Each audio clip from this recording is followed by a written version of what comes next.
Assalamualaikum warahmatullahi wabarakatuh. Perkenalkan, nama saya Kadifa Febianti Al-Mukaromah, Angkatan 14, Kelompok 3. Di sini saya akan menjelaskan mengenai wawasan kebangsaan dan nilai-nilai bela negara. Pertama, saya akan menjelaskan mengenai wawasan kebangsaan, dimulai dari sejarah pergerakan kebangsaan Indonesia pada tahun 1908, yang merupakan awal pertama pergerakan kebangsaan Indonesia, dimulai dari terbentuknya organisasi di Jakarta. Tepatnya pada tanggal 20 Mei 1908 didirikan organisasi Budi Utomo yang terdiri dari perkumpulan mahasiswa kedokteran Stovia yang ingin memajukan pendidikan dan kebudayaan di Hindia Belanda.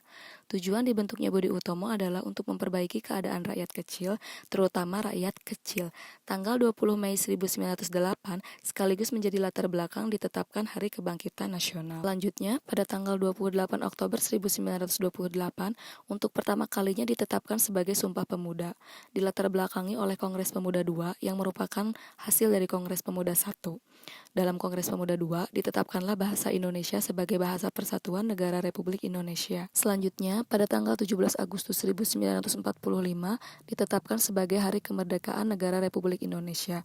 Detik-detik proklamasi kemerdekaan Republik Indonesia diawali dengan menyerahnya Jepang kepada tentara sekutu pada tanggal 14 Agustus 1945, dan pada tanggal 17 Agustus 1945, teks proklamasi dibacakan, sangsaka merah putih dikibarkan, dan lagu kebangsaan Indonesia Raya dikumandangkan sebagai pertanda Indonesia menjadi negara merdeka dan berdaulat. Selanjutnya, kita akan membahas mengenai pengertian wawasan kebangsaan.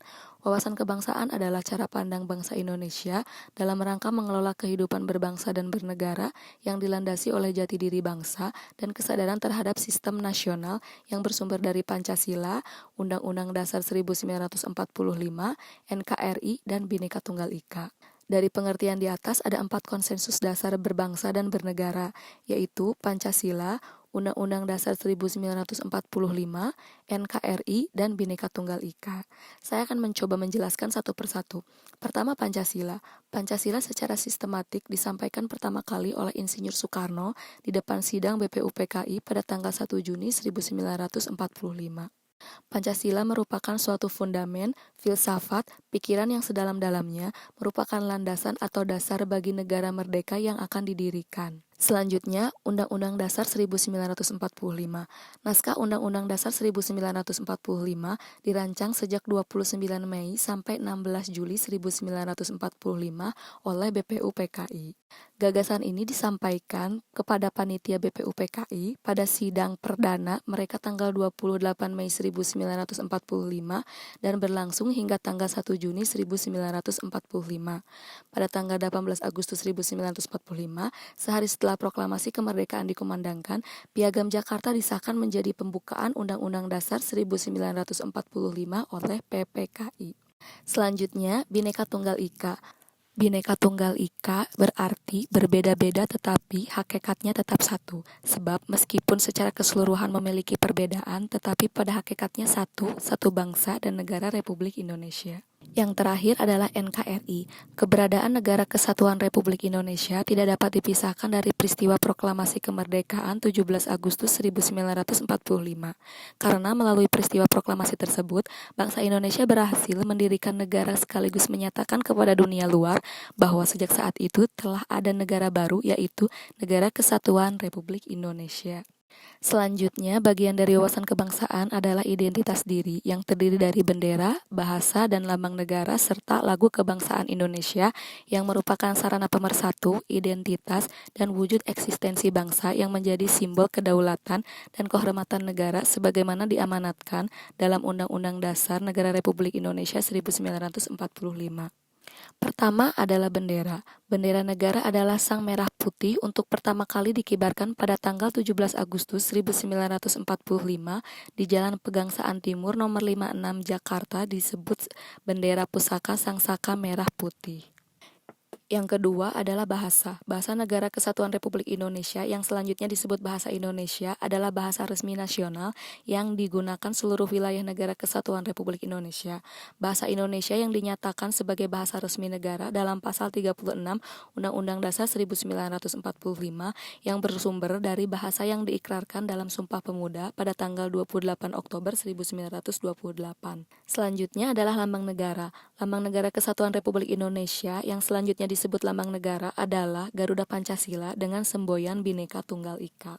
Dan yang terakhir adalah lagu kebangsaan. Lagu kebangsaan Kesatuan Republik Indonesia yang selanjutnya disebut lagu kebangsaan adalah Indonesia Raya.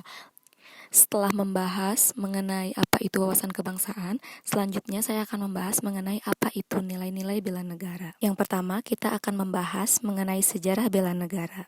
Pada tanggal 18 Desember 2006, Presiden Republik Indonesia Susilo Bambang Yudhoyono menetapkan tanggal 19 Desember sebagai Hari Bela Negara.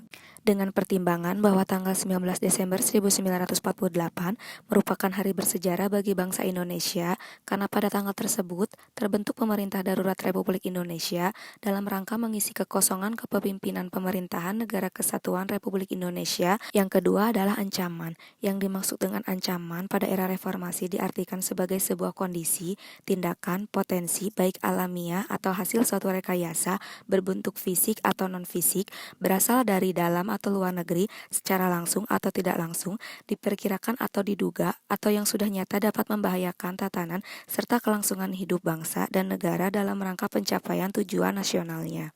Dalam konteks ini, kesadaran bela negara perlu ditumbuh kembangkan agar potensi ancaman tidak menjelma menjadi ancaman. Yang ketiga adalah kewaspadaan dini. Kewaspadaan dini sesungguhnya adalah kewaspadaan setiap warga negara terhadap setiap potensi ancaman. Kewaspadaan dini memberikan daya tangkal dari segala potensi ancaman, termasuk penyakit menular dan konflik sosial. Kita diharapkan mampu mewujudkan kepekaan, kesiagaan, dan antisipasi dalam menghadapi berbagai potensi ancaman.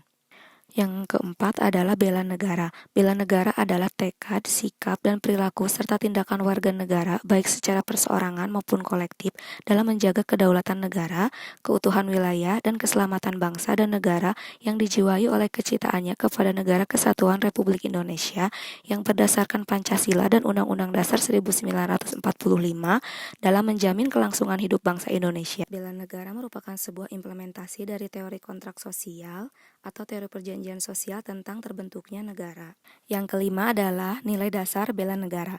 Berdasarkan Undang-Undang Nomor 23 Tahun 2019 tentang pengelolaan sumber daya nasional untuk pertahanan negara, Pasal 7 Ayat 3, nilai dasar bela negara meliputi cinta tanah air, sadar berbangsa dan bernegara, setia pada Pancasila sebagai ideologi negara, rela berkorban untuk bangsa dan negara, dan kemampuan awal bela negara. Yang keenam adalah pembinaan kesadaran bela negara di lingkup pekerjaan.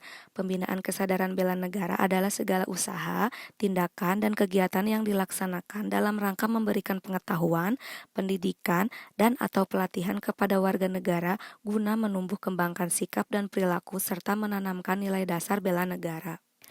Nah, setelah kita mengetahui apa itu wawasan kebangsaan dan apa itu nilai-nilai bela negara, diharapkan kita sebagai ASN dapat bekerja secara profesional, bebas dari intervensi politik, bersih dari praktek korupsi, kolusi, dan nepotisme, mampu menyelenggarakan pelayanan publik bagi masyarakat, dan mampu menjalankan peran sebagai perekat persatuan dan kesatuan bangsa berdasarkan Pancasila dan Undang-Undang Dasar 1945. Baik, sekian penjelasan yang dapat saya sampaikan. Apabila terdapat kekurangan, mohon dimaafkan. Atas perhatian Bapak Ibu, saya ucapkan terima kasih. Wassalamualaikum warahmatullahi wabarakatuh.